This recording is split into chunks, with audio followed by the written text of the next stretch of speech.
반갑습니다. 자, 오늘 부분은 그 용어에 대해서 조금 어려울 거예요. 특히 계산 문제도 마찬가지고. 그래서 앞에 1, 2회 때는 크게 어려운 문제가 아니고 좀 일반적인 문제고, 요 문제는 조금 어려울 거예요. 그 4회 때는 그렇게 더 어렵진 않고 한 번쯤 요 유행을 좀 익혀줘야 돼요. 우리가 실수를 좀 할 수 있는 유행이에요. 자, 1번 문제 보겠습니다. 자, 1번 문제는 크게 설명할 필요는 여기 이제 계속 없죠. 그래서 올바르지 못한 것은 이렇게 있는데, 그 1번에 헤비 부동산을 포함한, 우리가 문제를 읽을 때 그 지문을 좀 조심해야 되는 거죠. 그래서 헤비 부동산을 포함한, 그 다음 공시수단을 갖춘 독립된 거래의 객체로 인정되는 것, 요것을 자 포함하죠. 그러니까 앞에 헤비의 부동산을 포함한 공시수단을 갖춘, 이 공시수단을 갖춘 것이 준부동산이죠. 그럼 이걸 포함한 것은 뭐다? 강의의 부동산이다 하는 거죠. 그럼 잘못하면 그 뒤에 있는 준부동산이 맞다고 착각할 수 있다 그죠. 그래서 앞에 이해 문제도 그런 지문이 한 게 있었어요. 그래서 이렇게 문장을 좀 조심하는 거고, 나머지는 굳이 설명 안 드리겠습니다. 그래서 2번에 보면 가로에 들어갈 내용으로 옳은 것은 이렇게 있는데요. 자, 요것도 건축물을 제외하고 남은 부분은 우리가 공지가 되죠. 우리가 공한지라는 것은 우리가 도시지역 내 토지를 투기 목적으로 방치하고 있는 것을 공한지 개념이죠. 그래서 본집은 공지. 그 다음에 자, 니은에 보면은 도로에 접하고 있지 않은 구역 내부 토지 이렇게 있죠. 도로에 접하고 있지 않다. 그러면 이거를 뭡니까? 맹지 되죠. 근데 도로에 접하고는 있지만 좁은 통로에 접한 거는 뭐죠? 대지 되겠죠. 요거 부분은 뭐냐? 맹지 되겠죠. 그래서 용도지역 상호간 다른 지역으로 전환되고 있는 지역 후보지 개념이고, 자, 하나의 지분을 가진 토지, 지분을 가지고 그 다음에 등록 단위를 하죠. 그럼 면적 기준이 아니고 등록 단위, 이거는 필지 개념이죠. 핵지는 앞에 우리 할 때 이해 문제에서 핵지는 가격 수준이 비슷한 면적 단위다 이렇게 했죠. 가격 수준이 비슷한 면적 단위를 핵지. 그 다음에 필지는 한 지분을 가지는 소유권을 가진 등록 단위 이렇게 되죠. 자, 그 다음에 소유권은 인정되지만 이용실익이 없거나 소유권은 인정된다, 이용실익이 없다, 적다, 이것은 뭐냐? 법지 또는 법면이라 하죠. 우리가 빈지는 바닷가죠. 바닷가인데 소유권이 인정되지 않죠. 그런데 활용실익이 있다 하는 것을 빈지 개념이죠. 자, 그 다음에 3번. 다음은 부동산 수요 및 공급에 관한 설명이다. 옳은 것은 있는데 1번 신규는 생산적인 문제를 가지고 있죠. 그러면 저량이 아니라 유량 개념이고, 그 다음 기존 주택은 중고 또는 재고 개념을 가지고 있죠. 자, 이거는 저량 개념이죠. 바뀌었죠. 그렇죠. 이번에 보면 후보지, 이행지. 후보지, 이행지는 지금 기존에 있는 토지 용도를 다른 용도로 전환하고 있잖아요. 그럼 바꾸고 있으니까 인간에 의해서 용도적 공급을 하는 거죠. 그 용도적 공급하는 것은 토지가 인간에 의해서 용도의 다양성에 의해서 공급 행위를 한다 하는 거죠. 근데 우리가 부정성에 의하면은 물리적 공급을 할 수 없는 것이고, 용도의 다양성은 용도적 공급, 경제적 공급을 가능하게 한다. 그래서 답은 2번이 되겠죠. 자, 그리고 3번적인 문제는, 자, 여기에서 이 지문은 답은 쉽게 나왔어요. 답은 쉽게 찾을 수 있어요. 근데 3번 지문은 우리가 소득 효과라는 것이 있고 대체 효과라는 거 있는데, 소득에 대해서 소득이다. 자, 어떤 재화의 가격이 상승하면, 가격이 상승한다는 것은 내가 돈을 더 지불해야 되죠. 어떤 재화의 가격이 상승하면 돈을 더 지불해야 되죠. 그러면 그 돈을 지불해야 되니까 실질 소득이 감소하는 효과를 가져온다. 이것을 우리는 소득 효과라고 해요. 그래서 어떤 재화의 가격이 상승함으로써 내가 더금을 덜 지불하니까 그거는 실질 소득 감소와 같은 의미다. 그걸 소득 효과입니다. 그러면 방금 요거는 뭡니까? 주택의 재화가 가격이 상승하면 그 비싸죠. 수요자는 그 주택에 대한 수요량이 반비례하죠. 감소하잖아요. 답은 이것이 틀린 건 바로 노잖아요. 이게 소득 효과다, 대체 효과다, 그 말 떠나서 일단 뭡니까? 재화의 가격이 상승하면 주택의 수요량은 감소하는데 증가란 말이 틀렸잖아요. 이해됐나요? 그러면 한 재화의 가격이 상승이 어떤 재화? 다른 재화에 영향을 준다. 다른 재하의 양의 저기 증가되니까 이게 뭡니까? 여기 감소하는 현상. 자, 다른 재하의 가격이 상승하면 이것도 증가되는 현상. 요거는 우리가 뭡니까? 대체 효과. 무슨 효과? 대체 효과. 자, 그래서 다른 재하의 한 재하의 가격이 다른 재하의 양을 뭐한다? 증가시킨다. 상승은 증가시킨다. 왜? 이 재하의 가격이 상승하면 그 수요가 감소하겠죠. 그럼 경쟁회사 가격은 수요가 뭐 됩니까? 증가되겠죠. 이게 무슨 효과? 대체 효과가 되겠죠. 그래서 이거는 대체 효과고 이거는 소득 효과입니다. 일단 답이 뭡니까? 요게 틀리죠. 소비량이 증가되는 게 아니라 소비량이 감소되는 거죠. 자, 그 다음에 다른 재하의 소비량은 그 전보다 감소가 아니고 증가라고 해야 되겠죠. 예. 자, 그 다음 4번은 앞에 2회 때 문제 그대로 냈죠. 2020년 1년 동안이라는 것은 유량 개념이죠. 그리고 그때 100만 채가 공급됐으니까 유량 공급량이 100만 채라는 거고 30만 채가 공가로 남았으니까 70만 채가 소비가 됐죠. 그래서 우리가 주택 유량의 수요 공급량이 아니고 수요량이 70만 채다. 자, 이제 이런 거는 기본 내용이죠. 자, 그리고 5번도 아주 기초적인 내용이죠. 내가 항상 시장에는 뭡니까? 수요자와 공급자가 거래된다 했죠. 그럼 수요자는 첫 번째 낮은 가격을 부르다가 나중에 균형을 이룰 때는 가격이 올라갔죠. 그래서 최소 가격이 아니고 최대 가격이죠. 공급자는 높였다가 내려왔죠.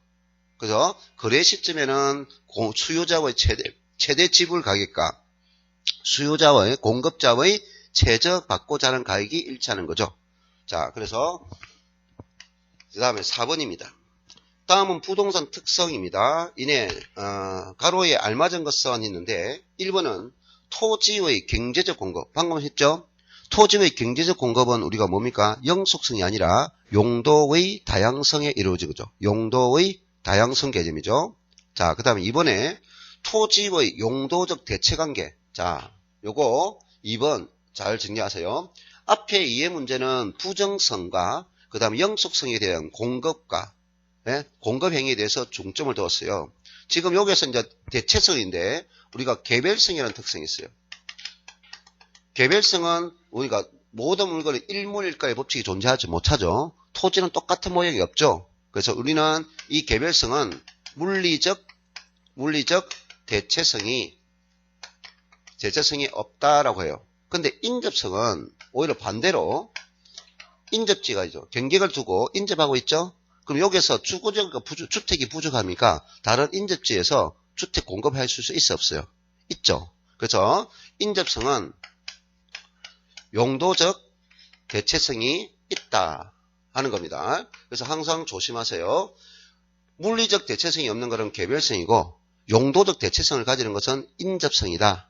그래서 요게 2번은 뭐다? 용도의 다양성이 아니고 인접성 개념이죠. 자, 그 다음에 3번에 보면 외부 효과 및 지역 분석 엄청 많이 있다, 그죠? 매 시험마다 계속 하고 있어요.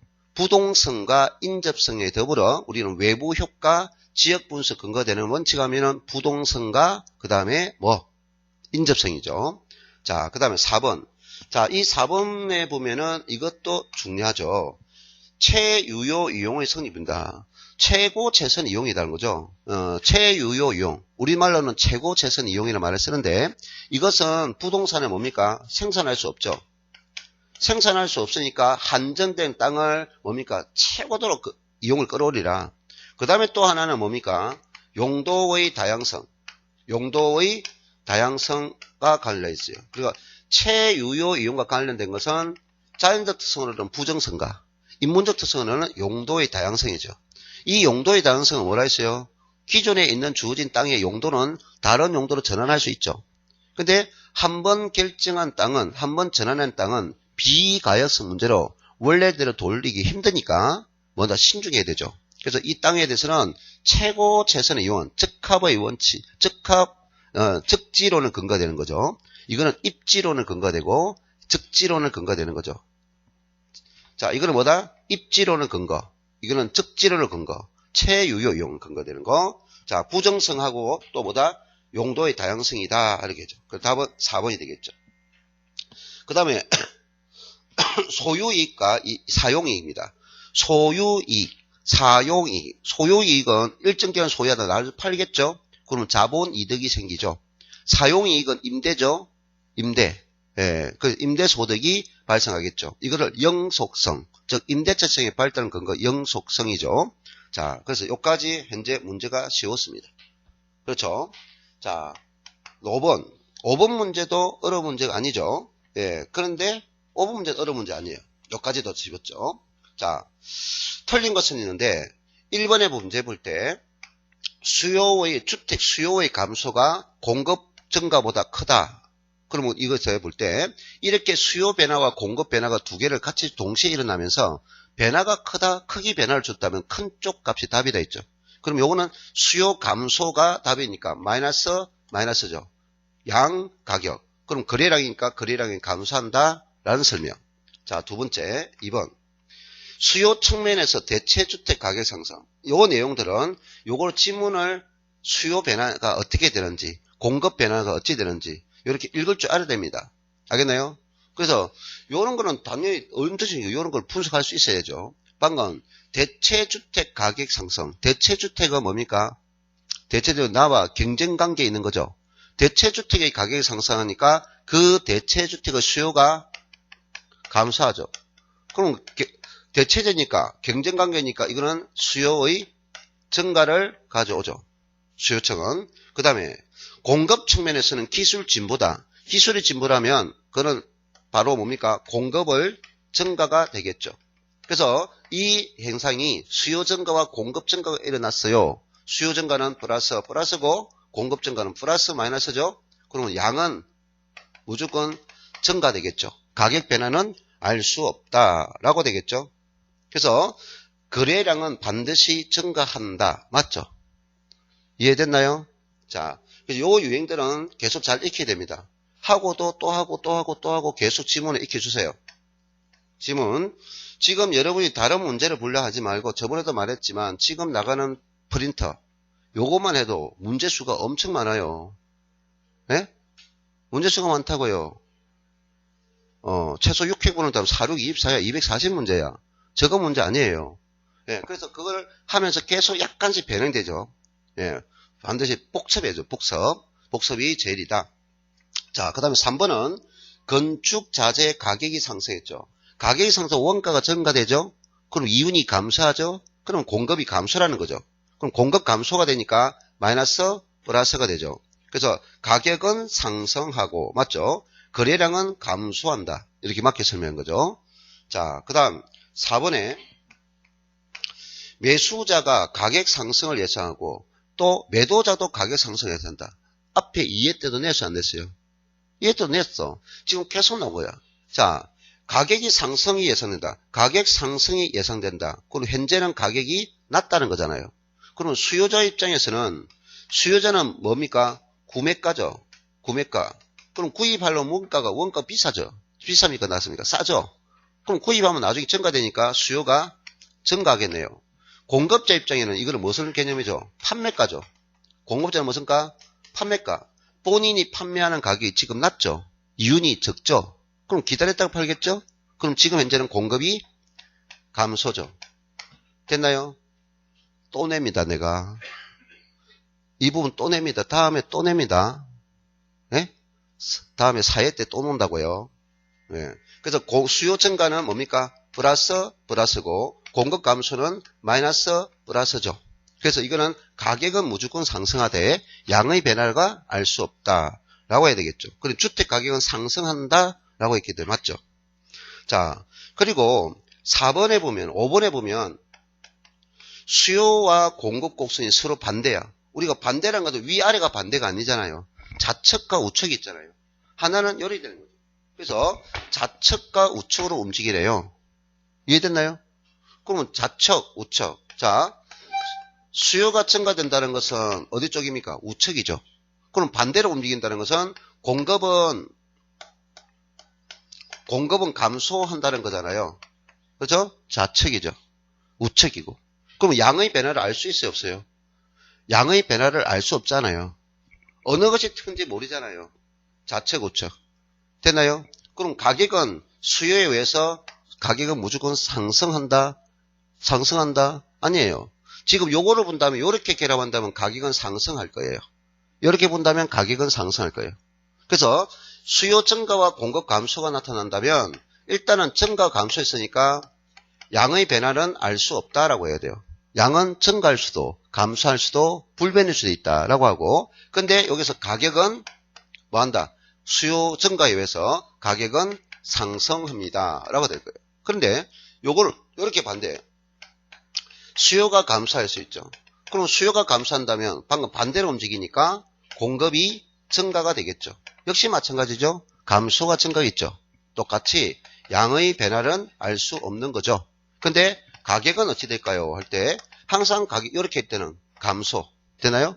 감소, 가격은 하락할 것이다 하는 거죠. 됐나요? 자, 붙여보죠. 수요 증가는 뭡니까? 플러스죠. 수요 감소는 마이너스 플러스죠. 그럼 가격은 뭐한다? 무조건 상승되죠. 그래서 수요를 읽으면 돼. 양은 변화는 플러스 마이너스가 있죠.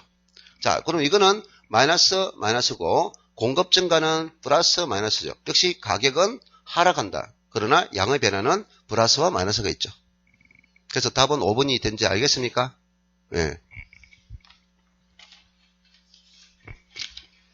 자, 현재까지도 쉬웠어요. 자, 그 다음 6번까지도 쉽죠. 6번까지도. 자, 지금 6번 문제도 지금 계속 1회, 2회, 3회 계속 내고 있잖아요. 2회 문제보다는 더 쉬운 문제잖아요. 이거는. 자, 아파트에 대한 수요의 임대료 탄력성 2 제시했고요. 가격 탄력성이죠. 그 다음 소득 탄력성 0.5 제시했어요.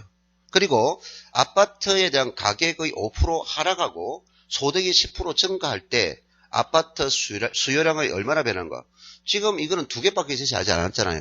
그럼 탄력성 문제 놓으면 무조건 뭡니까? 분수 하나, 분수 둘. 지금 이건 두 개 제시했죠. 하나는 가격 탄력성 제시했고 하나는 소득 탄력성을 제시했죠. 자, 가격 탄력성, 특히 수요, 항상 조심할 것은 수요에 대한 가격 탄력성을 제시하죠. 수요에 대한 가격 탄력성일 때는 절대가를 붙인다. 왜? 가격 탄력성은 마이너스 부호가 없다. 그래, 밖에는 양의 값이 오죠. 밭에는 양의 값이다. 그러면 우리는 수요가 플러스면 마이너스고 마이너스면 플러스다. 됐나요? 수요는 가격의 반비례하므로, 네? 가격의 반비례는 플러스면 마이너스고 마이너스면 플러스다. 이게 가격 탄력성이에요. 그럼 이 가격 탄력성을 얼마나 줬습니까? 할 때 2를 줬어요. 그리고 두 번째가에 가격이 5%가 하락한다라고 줬죠. 됐나요? 자, 소득 탄력성. 소득 탄력성 값은 얼마 줬습니까? 0.5입니다. 자, 0.5라는 것은 양의 값이죠. 양수. 그럼 양의 값이라는 것은 이게 플러스면 이것도 플러스고 이게 마이너스면 이것도 마이너스입니다. 지금 대부분이 우리가 계속 마이너스를 이거를 소득 탄력성을 때 플러스를 주는데 마이너스를 줄 수 있다는 걸 명심하세요. 마이너스 주면 이것도 마이너스가 된다는 거. 분수는 분모와 분자가 같을 때 양의 값이가 되는 거죠.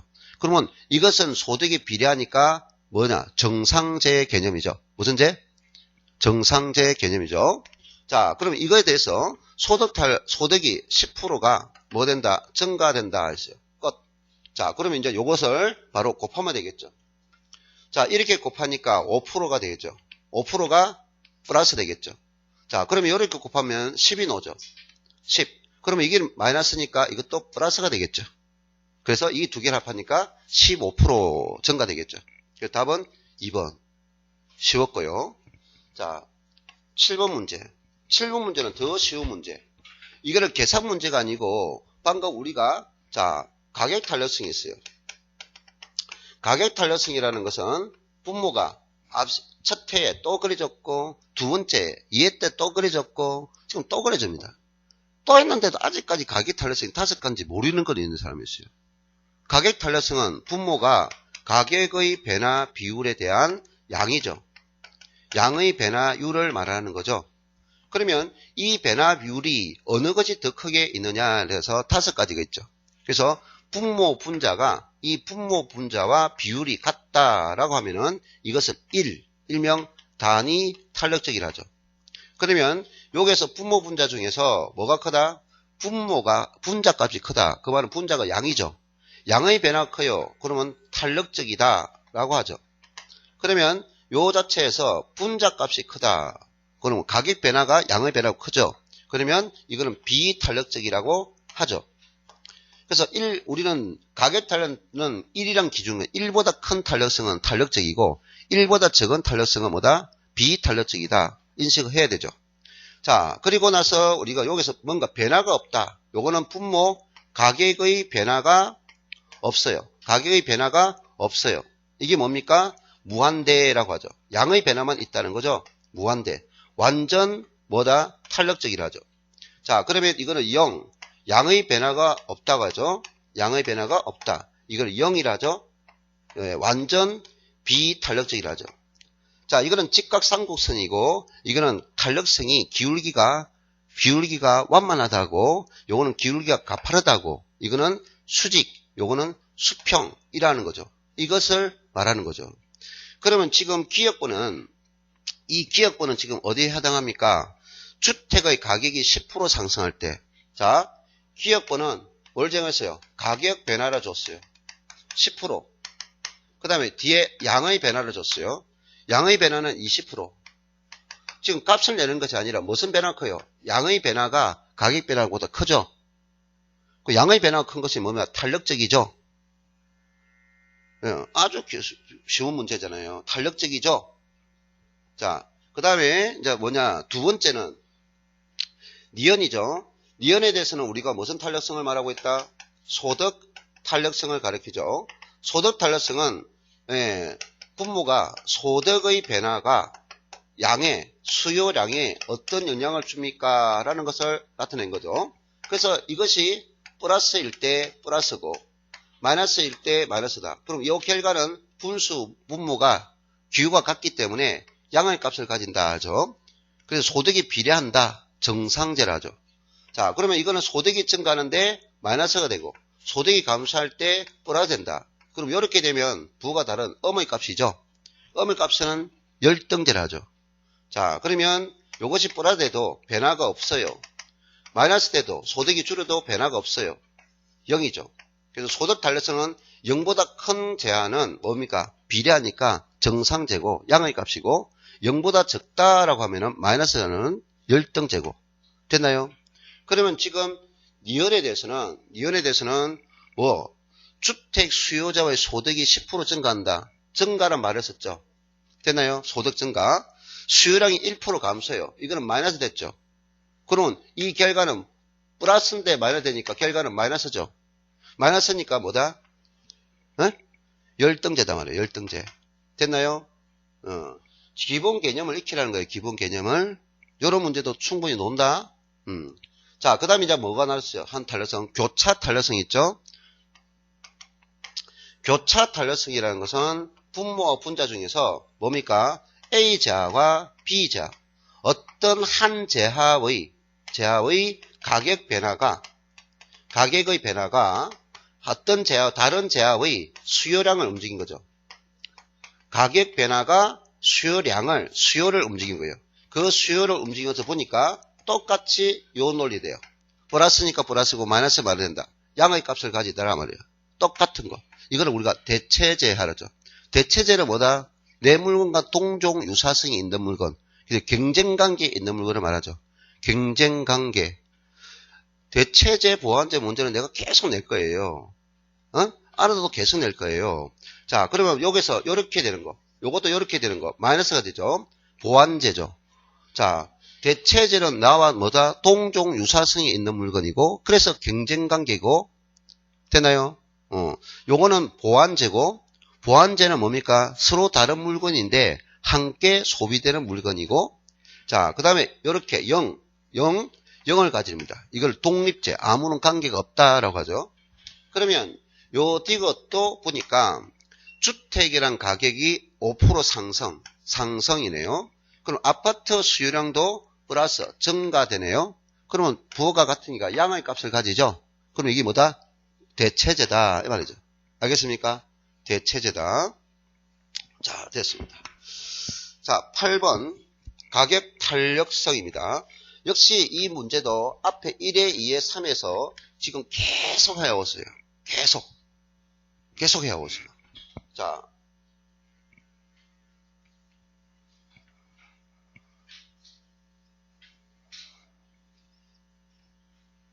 8번 문제. 예, 부동산에 대한 수요와 공급의 가격 탄력성에 대한 설명으로 틀린 것이 있는데요. 자, 1번에 수요가 증가한다. 자, 수요가 증가하니까 어떻게 플러스 하면 돼요. 거기에 대해서 공급 가격이 비탄력적이다. 방금 비탄력적인 가격 변화가 양의 변화보다 커요. 그러면 시장에서 이렇게 두 개를 결합하니까 자, 여기 뭡니까? 비탄력적은 요거를 일단 보기 전에 비탄력적이라는 것은 가격 변화가 크고 양의 변화가 적은 거죠. 예? 그럼 가격 변화가 큰 쪽에 뭡니까? 그럼 가격은 더 상승하는 거죠. 됐나요? 그럼 요거는 양은 플러스 되는데 덜 개념이죠. 그래서 적은 쪽은 덜 개념이고 큰 쪽은 더 개념을 말하고 있다. 이 말이죠. 덜 개념. 네. 자, 그래서 가격은 더 오른다. 맞잖아요. 가격은 더 오른다. 비탄력적인 가격 변화가 크다. 지금 저기도 했잖아요. 비탄력적인 것은 가격 변화가 크고 양의 변화가 적은 거다. 이 말이에요. 그 표현을 맞게 설명했는지를 묻는다. 이 말이죠. 자, 그 다음에 이번에 공급의 가격 탄력성이 완전 비탄력적인 경우에 자, 그럼 완전 비탄력적이 뭐다? 수직이죠. 수직. 앞에도 냈어요. 그럼 이와 결합하고 있는 수요 증가입니다. 수요 증가는 플러스죠. 자, 그럼 여기 완전 비탄력적인 양의 변화가 없죠. 그럼 여기서 양이 있지만 양의 변화가 없다고 표현해야 되죠? 앞에 이해대로 정답이 5번이었어요. 이 지문을 그대로 낸 거죠. 그래서 뭡니까? 양의 불변이다 라고 하죠. 양의 불변이고 가격만 상승한다 해야 되죠. 이해됐나요? 예. 그래서 균행 거래량은 변화하지 않는다. 균행 거래량은 변화하지 않는다. 알겠어요? 요걸 보실 필요 없죠. 자, 세 번째. 3번. 부동산을 지역별, 용도별로 세분할수록, 이제 이론이에요. 내가 해설 자료 보면은 우리가 요거는 기호값을 가지고 우리가 탄력성을 분석하는 거고, 이론적인 개념에서 우리가 탄력적이다, 비탄력적이다 하잖아요. 탄력적이라는 것은 빨리 방언할 수 있다. 반응이 빠르다는 거죠. 에? 반응이 빨리 오는 거, 빠르게 대응할 수 있는 것은 탄력적이고, 반응이 느리게 오는 것을 뭐냐? 비탄력적이죠. 즉각 대응할 수 있다면 뭐다? 탄력적이고, 즉각 대응할 수 없다면 비탄력적이죠. 됐나요? 예. 그래서 몇 가지 계속 사용하는 것을 알고 있어야 되는데, 부동산을 지역별로, 용도별로 세분한다. 우리는 큰 덩치는 내가 그랬죠. 여러 무리가 놀러 갈 때, 뭐 한다? 패키지로 가면 여러 사람이 움직이니까, 뭐 크니까 움직임이 둔하다 있죠. 예? 그럼 혼자 자유여행하면 움직임이 쉽다 했죠. 그러니까 우리가 세분화할수록 뭡니까? 탄력적이란 말이야. 세분화할수록 빨리빨리 움직일 수 있다고요. 탄력적이라고요. 이해됐나요? 예. 그럼 클수록 뭡니까? 클수록 비탄력적이라고요. 됐죠? 자, 그래서 지역별 용도 세분화할수록 부동산 수요의 가격은 더 작아진다가 아니고 더 커진다 라고 해야 되겠죠. 자, 그럼 요 답을 떠나서 우리가 요것입니다. 자, 사치품과 필수품을 볼 때, 일반 재화와 사치품을 볼 때 어느 것이 탄력적입니까? 맞아요. 고가일수록 더 가격에 민감하다. 소비자는 고가품일수록 가격이 더 민감하다 하는 거죠. 알겠어요? 고가품, 고급 주택이 더 탄력적이라는 거 명심하세요. 자, 그 다음에 요게도 4번 보면은 생산입니다. 자, 이런 말이 없이 우리가 수요가 단기일 때는 뭐 비탄력적이고 수요가 장기일 때는 탄력적입니다. 그런 말이 없이. 근데 요거는 뭡니까? 생산해 줬죠. 생산에 소요되는 기간이 길어진다면 빨리 만들 수 없다는 말이잖아요. 그럼 빨리 대응하지 못하다는 말이잖아요. 그래서 가격이 비탄력적이다 이 말이죠. 이해됐나요? 예. 자, 그 다음에 5번은 임대주택에 대한 수요의 탄력 1보다 적다. 자, 1보다 적다는 것은 방금 자 5번 수요가 있고요. 그 수요에 대한 탄력성을 보고 공급자가 가격 정책을 쓸 거라고요. 그럼 가격 정책은 일반적으로 두 가지 정책이 있잖아요. 고가 정책을 갈 거냐, 저가 정책을 갈 거냐 하는 거죠. 그러면 그냥 말을 떠나서 수요자가 가격에 민감하면 공급자는 고가 정책을 가야 돼요, 저가 정책을 가야 돼요. 저가 정책을 가서 많이 팔아야 되겠죠. 일반 서민들에 대해서는 가격에 민감하니까 돈이 없으니까 싸게 공급해서 물량을 많이 팔아서 소득을 올려야 되겠죠. 그래서 가격에 탄력적이라면 저가 정책을 써서 총수입을 올린다 이 말이에요. 그럼 비탄력적이라는 것은 소비자가 가격에 민감하지 않다 말이죠. 가격이 너무 연연하지 않는다 말이잖아요. 그러면 뭐 이거는 저가 정책 쓸 필요 없잖아요. 어차피 팔릴 물건인데 그럼 고가 정책을 써야 되겠죠. 그래서 계속 언급하거든요. 그러면 지금 현재 이것이 무엇이라 했어요? 탄력적이다, 비탄력적이다. 1보다 적다는 말은 비탄력적이다 이 말이죠. 그러면 비탄력적일 때 무슨 했어요? 가격을 인상했다면, 가격을 인상한 소비자들은 가격이 상승함에 따라서 양을 줄이는 현상인데, 네? 인상 가격보다 양의 감소가 적죠. 부호를 보라 했어요. 그러면 플러스 값이 크죠. 그럼 총 수입이 뭐한다? 증가한다 라고 해야 되겠죠. 그래서 임대료 인상 전략이, 즉 고가 전략이 효과적이다. 비탄력적일 때는. 그러면 뭐죠? 비탄력적 성향일 때 만약에 가격을 인하 정책을 썼다면 가격을 인하해 주더라도 양의 증가는 얼마 없더라 하는 거죠. 알겠어요? 비탄력적이는. 그럼 마이너스가 더 크니까 이거는 감소가 되겠죠. 자, 그러면 탄력적이다. 탄력적이다 하는 것은 가격보다 양의 변화가 크죠. 그러면 고가 정책을 쓰면 플러스 하니까 마이너스 값이 더 커버리죠. 조금은 가격의 변화를 조금 해도 많이 반응하더라는 거죠. 그러면 감소하겠죠. 그러면 탄력적일 때 인하 정책을 쓰니까 플러스가 되죠. 증가 변화가 더 크죠. 가격이 민감하게 작용하니까 많이 변한 거 양이죠. 자, 이거 봅니다. 자, 이것도 여기까지도 쉬웠어요. 자, 그 다음 9번 문제. 자, 부동산 경기 변동에 관한 설명 중 가장 적절한 것은 있는데 약간은 두 문제 때문에, 두 개의 지문 때문에, 요렇게 5개 지문 중에서, 2개의 지문 때문에 막 헷갈렸을 거야. 자, 2개 지문에서 뭐냐? 1번과 3번인데, 3번은 과연 이 말이 맞을까 하는 거하고, 설마 2번하고, 4번하고, 5번하고 한 사람 없겠죠? 그래서 1번하고 3번인데, 대부분 탁 보니까, 또 신중하지 못해가지고, 그리고 요런 거 우리 장난 많이 친다고요. 문제가. 알겠어요? 맞는데? 하는데, 자, 대부분 다 1번 했을 거예요. 1번. 자, 경기 변동은 시세 추세선이라는 거 있잖아요. 시세 추세선. 앞으로 실수하지 말아요. 자, 바닥을 친 거 저점이잖아요. 저점에서 기준선까지 향하는 것은 요 시점에서 요까지 구간이야. 이것을 우리는 뭐냐? 회복 국면이라 하죠. 회복 국면. 자, 아는 거를 틀리는 거, 요런 것 때문에. 자, 그럼 기준선에서 정점이죠. 이거는 저점이고, 이거는 정점이죠. 그러면 기준선에서 정점까지 향하는 것을 이거를 상향 국면이죠. 자, 그러면 정점에서 기준선까지, 이 기준선까지 되는 것을 후퇴 국면이죠. 되나요? 그래서 기준선에서 저점으로 향하는 거는, 기준선에 저점을 하는 것이 뭡니까? 하향 국면이죠. 되나요? 이제 왜 틀린지 알겠나요? 그래서 후퇴 국면이라는 것은 정점에서 저점까지 국면이 아니고, 알겠어요? 어디서? 정점에서 기준선까지 국면이라고, 기준선까지. 자, 그래서 요것도 이제 잘 알아들었고, 앞에 내가 문제 풀 때 또 잘 익혀야 되는 것은 이게 이렇게 변화되는 거죠. 상향 후퇴 국면은 어디 시장에서? 요 시장은 사자 시장이죠. 사자니까 누구에 대해서? 매도자에 의해서 거래가 성립되겠죠. 요거는 팔자 국면이죠. 그럼 매수자가 물건을 사줘야 되겠죠. 그래서 후퇴 국면은 또 다른 말은 어느 시장에서? 매도자 중시에서 어느 시장으로? 매수자 중시로 바뀌는 국면이다 라고 하죠. 후퇴 국면을. 됐나요? 또 그러면 여기서 이 국면으로 들어간 것은 다시 회복되죠.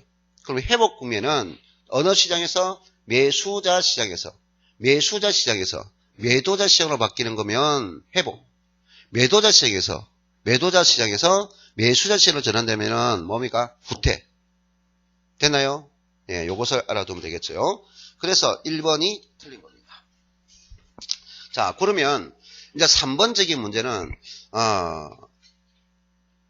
2번은요. 가장 적절한 것은 있는데 가장 적절한 것은 1번 틀린 이유 알겠죠? 그럼 2번은 딱 틀렸죠. 회복시장이 아니고 우리가 불황에 강한 유행을 국면은 뭐 안정시장이죠. 이거는 부도난 경기에만 적용되는 국면을 말하죠 하는 거죠. 자, 그러면 3번 우리가 부동산에 대해서 경기에 보면은 선행지표가 있고 동행지표가 있고 후행지표가 있잖아요. 부동산에 대해서 됐나요? 그러면 공급자 입장을 본다. 공급자 측면에서 본다면 일단 뭐를 받아야 돼요? 허가를 받아야 되겠죠. 허가량, 분양 실적 이런 것이 허가량이 선행지표를 하죠. 그 다음에 이게 착공하겠죠. 착공량 그리고 완공량 이렇게 되죠. 그래서 착공량이 일반적 지표에서 가장 많이 되는 부도난 경기 지표에서 가장 많은 것은 요게 착공량이다 하는 거죠. 그래서 부도난 경기를 측정 가장 많이 사용한 것은 뭐다? 건축 착공량이다 하는 거죠. 예, 동행지표인 착공량이다. 알아들었나요? 그래서 지금 그동안 또 몰랐으면 지금 익히면 되니까 알겠어요? 그리고 우리가 요거는 내가 설명이 또 해줬어. 선행지표는 허가량이고 그 다음에 동행지표는 착공량이고 그 다음에 후행지표는 완공량이다. 근데 이거는 공급지표죠. 공급자. 근데 수요자 지표는 선행이나 후행은 없고요. 여기서 거래량이 있죠. 거래량. 뭐라고요? 거래량을 우리가 동행지표다 이렇게 말하죠. 자, 그 다음에 4번은 이제 너무나 뭘 비교합니까? 거미집 이론은 탄력성과 기울기를 가지고 하죠. 탄력성을 양을 뜻한다 했죠. 그러면 우리가 수요의 탄력성, 수요량이 공급 탄력성과 비교했을 때 수요 탄력성이 커야 수요자 수가 많아야 수렴한다 했죠. 그러면 탄력성과 기울기는 반대 값이죠. 그래서 수요 기울기와 공급 기울기를 볼 때 공급 기울기가 크면은 수요 탄력성이 크다 이 말이죠. 그럼 이게 뭐다? 수렴하여. 그럼 본 문제는 탄력 기울기를 줬잖아요. 그러면 수요 기울기와 공급 기울기를 주고 공급 기울기가 크죠. 공급 기울기가 적죠. 공급 기울기가 적죠. 그러면 탄력성은 공급 탄력성이 크죠. 그럼 이건 발산이 되겠죠. 이해됐나요? 그래서 수렴이 아니고 발산이다. 그리고 5번은 또 앞에 이해 때 또 냈잖아요. 이해 때. 우리가 정책이라는 것은 주기적으로 일어나는 게 아니죠. 그때그때마다 일어나니까 그때마다 이 경기가 변한다. 그럼 이거는 불규칙 변동 또는 무작위적 변동 이렇게 표현하죠. 자, 그 다음에 10번. 자, 10번은 부동산 시장과 관련된 설명으로 틀린 것은 있는데 1번 작년에는 이 부분을 계산 문제를 냈죠. 무슨 문제? 작년에는 이 내용을 1번 보기가 계산 문제잖아요. 정보 가치를 계산할 때 정보 가치는 확실상의 현재 가치에서 불확실상의 현재 가치를 차감해서 구하는 거죠. 그러면 그때 이제 정보 가치가 그 정보 가치를 얻기 위해서 돈을 쓰죠. 정보 비용이죠. 그럼 정보 비용과 정보 가치가 같아지면 초과 유인이 발생하지 않죠. 그럼 초과 유인이 발생하는 시장을 할당이 효율적 시장이다 하는 거죠. 자, 그 다음 2번. 이제 10번 내용은 어떤 사람은 어렵다고 하는데 아니 어려운 게 아니라 1회 때 2회 때 계속 반복해줬어요. 자, 지금 2번 분석. 이번에 저급주택을 수선하였을 때 있어요. 자, 저가주택이 있어요. 무슨 주택? 저가주택. 요 지역은 두 가지를 우리가 생각해야 되죠. 지금 뭡니까? 수선비 들어가서 개발 비용. 그 다음에 거기에 대한 효익, 가치 상승분. 지금 본 문제는 수리비가 가치 상승보다 크다라고 했죠. 그럼 개발합니까? 안 합니까? 저가주택 지역을 수선해 보려니까 수선비가 효익보다 크잖아요. 그럼 효익보다 크니까 수선해야 안 해요? 안 해요. 안 하니까 저가주택으로 그대로 남아있겠죠. 그럼 저가주택이 고가주택으로 바뀌지 않죠. 저가주택이 고가주택으로 바뀌지 않죠. 그럼 저가주택과 고가주택이 나눠져 있죠. 그러니까 이거는 저가주택 남아있으니까 그대로 주거분리 현상이 나타난다. 이래 되는 거고. 근데 자 이렇게 수선 개발 비용이 효익 가치보다 효익 가치가 크다면 이거는 개발되겠죠. 그럼 저가가 아니고 이거를 뭐로 바뀌었어요? 고가주택으로 바뀌었죠. 그럼 고가로 바뀌니까 들어오죠. 이것은 뭐다? 상향 여가죠. 그럼 무조건 어디로 이동한다는 문제 아니고 요까지 내가 앞에 이해 문제 할 때도 이거 분석할 수 있어야 된다 했어요. 어려운 내용이 아니죠. 어려운 내용 아니죠. 자, 그래서 주거 분리가 나타날 수 있다. 알아들었나요? 그럼 이것도 마찬가지예요. 고가주택도 마찬가지죠. 고가주택 지역도 똑같은 결론인데 이걸 암기 개념이 아니에요. 내 생각을 해야 되죠. 정리를. 요것도 수선비가 들어죠. 그러면 수선에 대한 효익 가치를 볼 때 이거는 효익 가치가 크면은 그대로 수선하겠죠. 수선하겠죠. 수선을 해야 이거는 고가주택이 그대로 유지되죠. 이해됐나요? 그럼 고가주택이 유지된다는 건 저가로 바뀌지 않았잖아요. 저가로 바뀌지 않았으니까 저가주택과 고가주택이 나눠지죠. 그러면 이거는 역시 주거 분리가 되는 거죠. 자, 그 다음에 수선비 효익에서 이렇게 되면은 요 자체에서 뭐가 됩니까? 이제 가치가 떨어지죠. 그럼 고가주택이 저가주택으로 전환되죠. 봉급되니까 저소득이 고선도보는 무슨 여가? 하향여가가 되는 거죠. 하향여가가 되는 거예요. 됐나요? 다음 시험에는 내가 어떤 부분을 낼 거냐? 요 부분을 낼 거예요. 미리 말하는데 다음 시간은 요 부분 낼 거예요.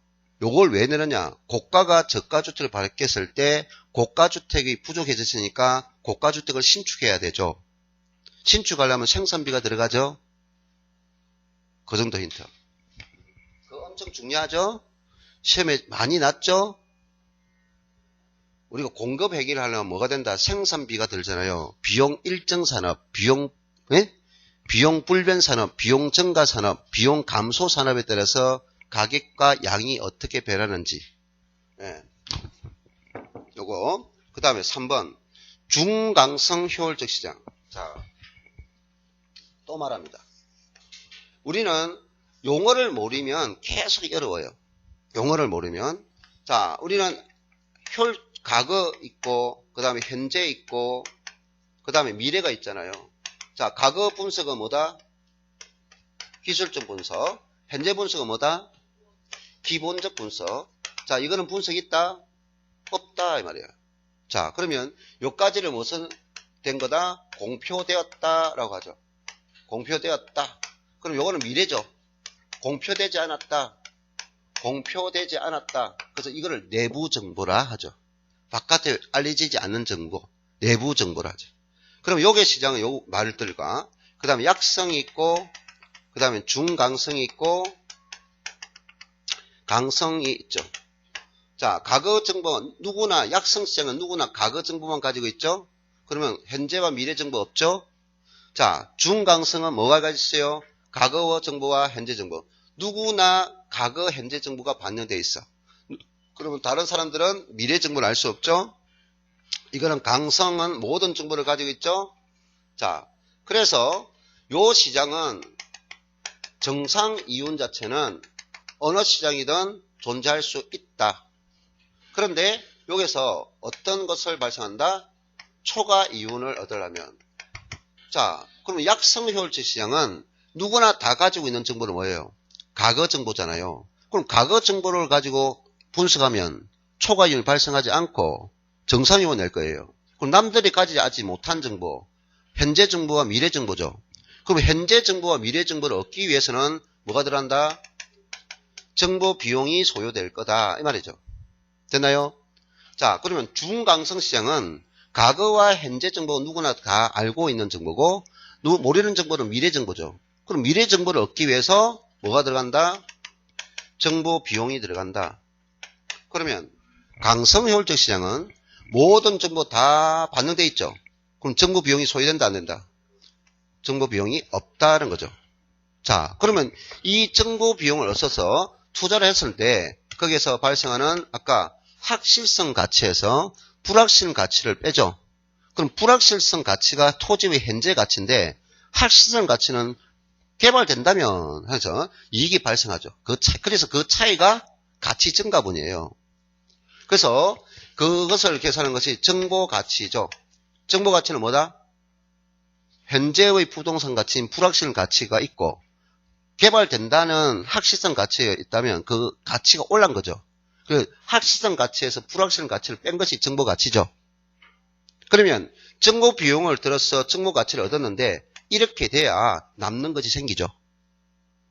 정보 비용이 정보 가치보다 적어야 되죠. 그래 남는 초과 이윤이 발생한다고요. 요것도 마찬가지죠. 이렇게 돼야 초과 이윤. 그럼 요거는 정보 가치가 없잖아요. 초과 이윤 자체가 아예 발생하지 않잖아요. 자, 이렇게 했고, 그 다음 요거 시장적인 문제에서 요거는 강성효율적 시장은 일반적으로 어느 시장에 가깝다? 완전 경쟁 시장에 가깝다라고 하죠. 요 두 개 시장은 어떤 시장이다? 불완전 경쟁 시장에 갔죠. 그럼 요 시장에서 할당이 이제 마지막 단계죠. 할당이 효율적입니까? 할당이 비효율적입니까? 라고 할 때 완전 경쟁 시장은 할당이 효율적이죠. 그러면 불완전 경쟁 시장은 초과 이윤이 발생할 수 있으므로 할당이 비효율적으로 이루어졌죠. 근데 할당이 효율적일 수도 있죠. 그럼 할당이 효율적인 것은 정보 비용과 정보 가치가 같다면 이윤이 발생하지 않죠. 그래서 할당이 효율적이시죠. 그러면 답은 그게 지문이 4번 있죠. 4번. 그러면 3번은 중강성 효율적 시장은 네? 과거와 현재 정보가 공개되어 있죠. 그래서 뭐를 얻었어요? 내부 정보는 무슨 정보가 내부 정보다? 미래 정보가 내부 정보잖아요. 이거를 이용하여서는 초과 이윤을 획득할 수 있죠. 자, 그 다음에 4번은 완전 경쟁 시장은 자, 일반적으로 완전 경쟁 시장은 모두가 공개됐죠. 정보 비용이 존재합니까? 안 합니까? 정보 비용과 초과 이윤이 발생하지 않습니다. 그래서 않는 할당 효율적 시장이므로 여기까지 맞죠? 근데 할당 효율적 시장 이 자체가 할당 효율적 시장 자체는 있죠. 그 할당 효율적 시장도 정보 비용과 초과 이윤이 발생할 수 없다. 그건 틀렸잖아요. 그러면 완전 경쟁 시장은 정보 비용과 초과 이윤이 없지만은 할당 효율적 시장 자체가 정보 비용이 없는 건 아니잖아요. 불완전 경쟁이 있다고 할당 효율적이 될 수 있으므로 됐죠? 이 개념. 그 다음에 5번은요. 약성 효율적 시장이야. 그럼 약성 효율적 시장은 과거 정보가 공개되어 있죠. 그러면 그 자체의 분석이 무슨 기술적 분석이니까 그 자체 분석이죠. 약성은 과거 정보고 기술적 분석을 획득해 있죠. 그럼 초과 이윤은 얻을 수 없죠. 정상 이윤을 획득할 수 있으나 초과 이윤을 얻을 수 없죠. 자, 이제 요 정도 했으면 다음에 틀리면 이제 안 되는 부분이죠. 네? 이거 지금 계속 했어요. 자, 11번의 크리스탈력 중심지 이론인데요. 크리스탈력의 중심지 이론. 여기서는 일단은 4번. 우리가 크리스탈력 중심지, 여기서 크리스탈력의 중심은 상업입지 이론이죠. 그럼 여기서는 중심지라는 것은 어떤 재화가 제공되는 장소를 말하죠. 어떤 재화나 용역이 제공되는 장소가 상권, 중심지죠. 하는 거죠. 자, 그러면 4번에 보면 교통의 발달은 저차 중심지가 발달하고 교차 중심지가 쇠퇴하는 원인이 된다. 반대가 됐죠. 반대. 저차 중심지가 쇠퇴하고 고차 중심지가 오히려 발달합니다. 교통이 발달하면. 자, 우리가 생각해 보세요. 빨아들인다. 빨아들여요. 대도시에서 소도시를 빨아버린다고요. 거리가 가까우면은. 차라리 가고 싶어도 교통이 불편하면 잘 안 갈 건데 교통이 발달하면 대도시에 가까운 데 있으면 거기에 간다고요. KTX가 생기면서 우리가 강주에서 있는 역이 그게 항상 뭡니까? 역 주변에 택시가 엄청 많았는데 KTX가 개통된과 동시에 택시가 2대, 3대밖에 없어. 전부 놀고 있는 거야. 전부 다 가까운 거리에 요금도 가까우니까 시간도 가까우니까 전부 서울로 가버리더라고요. 무슨 말 아세요? 교통의 발달은 오히려 대도시를 크게 만들고 소도시를 저차 중심지 소도시를 없애는 거예요. 자, 됐나요? 다른 거는 크게 설명 안 해도 알아듣겠죠? 네, 이해 안 되는 건 없겠죠? 자, 그 다음 18번은 조금 있다가, 왜 18번이 돼 있지? 12번. 빨리 가고 싶었는 뭐예요. 자, 12번. 조금 있다가 12번부터 하겠습니다.